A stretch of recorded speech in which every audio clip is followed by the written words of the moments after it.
This is a map of the existing rail network in Auckland, and this is part 2 of a video I'm making talking about the Auckland Light Rail project, which is this idea to build a tunnelled light rail. Okay, so if you just came to this bit that you didn't watch the previous video, go back and watch the previous video. I'll put a link somewhere so that you can find it. Bit of luck. Okay, here is a map. This is a map of Auckland. These purple lines show the existing Auckland railway network. The busiest routes of the Auckland railway network, these two have something like 5 or 6 trains per hour, and they join together down here. So they leave the Auckland CBD. They're building a loop in the central city so trains can come in and they can kind of connect around in a bit of a better way. And then there's going to be a cross-city train, and they're going to rejiggle the routes, but also at the same time we're going to be putting in a new thing, and the new thing that they wanted to put in is this thing here. It's Auckland Light Rail. Now I read through some of the proposal documents, and this is my guess at where I think the route is going to go. This purple circle is going to be somewhat underground rail network. They're just completing it in the next couple of years, and the other purple lines already exist. And then this new turquoise blue-green line is going down to the airport, and a lot of this line all the way up around here and through the middle of the city, they plan to put it underground, which I think is kind of crazy because it's so extremely expensive. The project that they want to build the single line is $14 billion, and I think it's 32 kilometres long. It's going to be the most expensive railway project in the whole history of the whole world. I'm being slightly hyperbolic. I'm sure there's one more that's slightly more expensive than this, but a similar project, I'm just going to say it again, is REM in Montreal. And this project costs 1/4 of the price per kilometre. So that just gives you an idea of the costs. Okay, now we're going to go back and look at this. You can see the airport is down here at the bottom. You've got a big industrial area. You've got a suburban area. You've got a suburban area. You have an industrial area over here. And then all of this is suburbs, suburbs, suburbs, suburbs. Individual houses. Most of Auckland is made out of individual houses, so you have to appreciate how that is. I'm going to change the map style to one that looks a little bit more clear. Here we go. This is clearer. It's just showing the lines. This idea of this tunnelled system, it has a joiner to go to the North Shore. So the idea is that in time, once they've spent the 14 billions on this line down here, they want to build another tunnel that goes to the North Shore that connects to this black route. And this black route is a motorway speed bus network where there's dedicated lanes at the side of the motorway only for buses, and it has a few stops. And these major bus stops that I've highlighted here are where you change to other local buses to do a lap of the suburb, and then you get onto the express buses. And the express buses, they actually have a lane down the side of the motorway down to about here, and then they go across with the other traffic. But what they want to do is make that, in time, they want to replace all of that with a train system or a tramway, and then just have the local buses delivering people on the North Shore. You need the context. It doesn't make any sense. The whole project doesn't make any sense unless you understand the long-term plan, how all the bits fit together. Now, the purple lines are the existing railway lines, and this purple loop is the somewhat underground.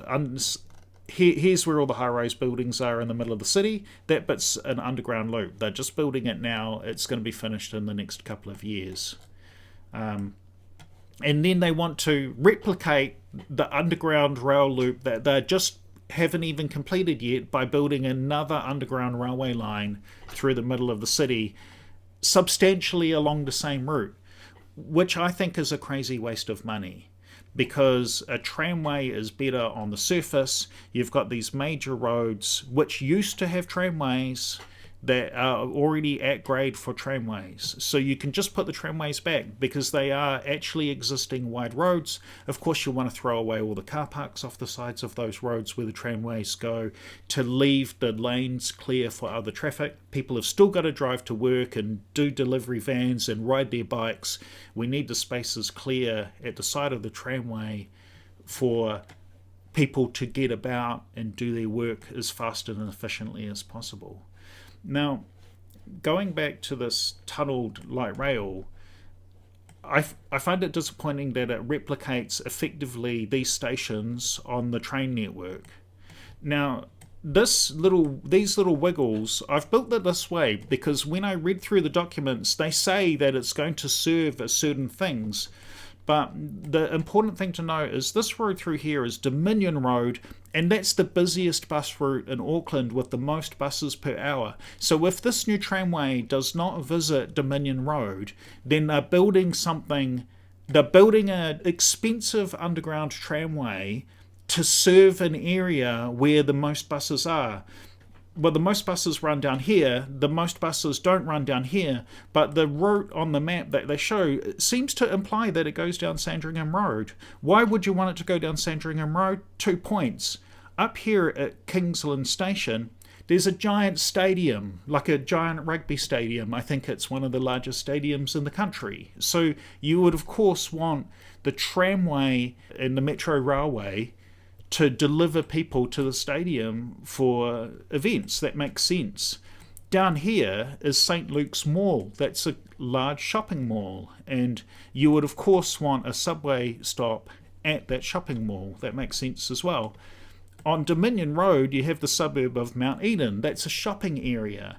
Basically this road is a road of shops, Dominion Road, all the way through. It's just lots of little shops. There's florists and butchers and hairdressers and all of that. So, of course, people visit that a lot. So you'd need it to go through there. They also want it to go to this area called Wesley, which is over here. There's sort of I'm not quite sure. I'm not very familiar with this area. It's a slightly industrial commercial area. There's probably supermarkets and things there as well. And also they want it to come down here because, as I was saying, the Dominion Road route is the busiest bus route in Auckland, and then it comes down here and then it splits into 2 different bus routes that wiggle around Mount Roskill. And so the system needs to serve this area very well because that's where the most people currently use public transport. After Mount Roskill, the system goes above ground over to Onehunga. Onehunga is another kind of a mall area. It's a suburban town centre with lots of shops and businesses, and it is also currently served by the overground mainline metro kind of trains. These are 6 or 9 car trains. This route doesn't have that many trains per hour, but they're quite big trains. It might be better to have 2 projects. One that goes straight down Dominion Road to Mount Roskill and back to the city, and another one which goes from Onehunga Station down to the airport and back to Onehunga Station. You could actually build it as 2 totally separate projects, and that would cost, I don't know, about somewhere between a half and 1/3 of the price. If you built the Dominion Road line as an overground tramway, just go straight up Dominion Road and then go straight up Queen Street, where there used to be tramways up until the 1950s, then that would give you 2 things. It would give all of the people that the highly populated area of Dominion Road, it would give them really great public transport, and it would give you a separate project, which is a project down to the airport and back through the commercial and suburban areas between the airport and Onehunga. And then all you'd have to do is increase the number of trains per hour that go to Onehunga from 2 or 3 trains per hour up to 8 trains per hour, one every 10 minutes, or every 10 minutes is kind of like the point where you don't really care so much about the train timetable anymore. Anyway, those are some options, but I think because it's so expensive, you probably want to do something else. So I'll give you an alternative. I'm going to turn on this line here. This is a line that I invented myself. So it goes like this. It's an overground modern tramway. We're talking about these things here. They can be pretty narrow, so they don't take up too much space on the ground. Here's another view where you can see how narrow they are. But they carry a lot of people per train, 100 people or more than 100 people per train. Even maybe 150 people per train. So much bigger than a bus and a much more comfortable ride than a bus. We'll go back to the route that I designed. So we're talking about this orange route, and I'm going from here over in Herne Bay. I'm going from here just for a particular purpose because of the way I'm going to do a connection across the Auckland Harbour beside the Auckland Harbour Bridge. That's just part of what I designed. So what it does is it goes past Ponsonby Road. Ponsonby Road, that's all cafes and restaurants up and down there. It goes past Victoria Park. That's a soccer field or something like that. But there's also shops and supermarkets here. It goes up to Nelson Street, Hobson Street and Nelson Street. That's Nelson Street there, Hobson Street there. This is where the high-rise buildings are in the middle of the city. This is all the CBD middle of the city. There's a lot of hotels here. Remember that this goes to the airport, so a lot of tourists will travel on it. That's why we want to go to the end of Auckland Harbour Bridge. I've got a tourist attraction in mind.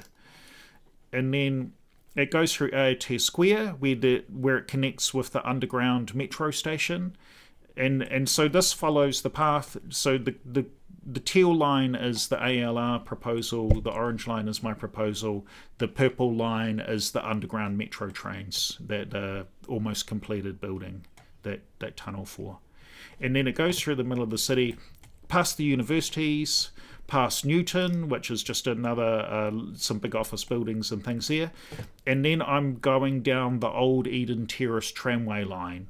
This parallels, and then at this point here at Mount Eden suburb, I've built a split. See this narrow orange line? That's part 2 of the project. So I propose doing 2 things. One is you just build back the Dominion Road line, because that's the most heavily used bus route in Auckland, and then you do this other route here. So my route goes much more directly in a straight line towards the airport, and it's built above ground. Because it's built above ground, it's going to go a bit slower, but it's going to go a shorter distance. So overall it's going to take about the same amount of time to make this trip.